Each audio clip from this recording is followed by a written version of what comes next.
একটা ছোট ছাগল ছিল, নাম তার গুগু। ছোট থেকেই তার স্বপ্ন ছিল পাহাড়ের চূড়ায় উঠবে, আকাশ ছুবে। কিন্তু সবাই হাসত, তুই পারবি না, তুই পড়ে মরবি। প্রথম দিন সে উঠতে গেল, পাথরে পিছলে পড়ে গেল। দ্বিতীয় দিন উঠল, পা কেটে গেল। তৃতীয় দিন ঝড়ে উড়ে গেল নিচে। সবাই বলল, থেমে যা। কিন্তু গুগু থামেনি, কারণ সে বিশ্বাস করত পড়ে যাওয়া ব্যর্থতা নয়, হাল ছেড়ে দেওয়াই আসল ব্যর্থতা।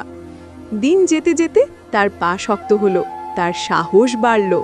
আর একদিন, ঠিক যেদিন সবাই তাকে অবহেলা করছিল, সেদিন গুগু পাহাড়ের চূড়ায় দাঁড়িয়েছিল, মাথা উঁচু করে আকাশের দিকে তাকিয়ে অনুমাতি।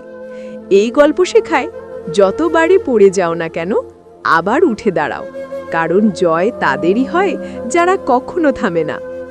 ভিডিওটি ভালো লাগলে চ্যানেলটি সাবস্ক্রাইব করবেন।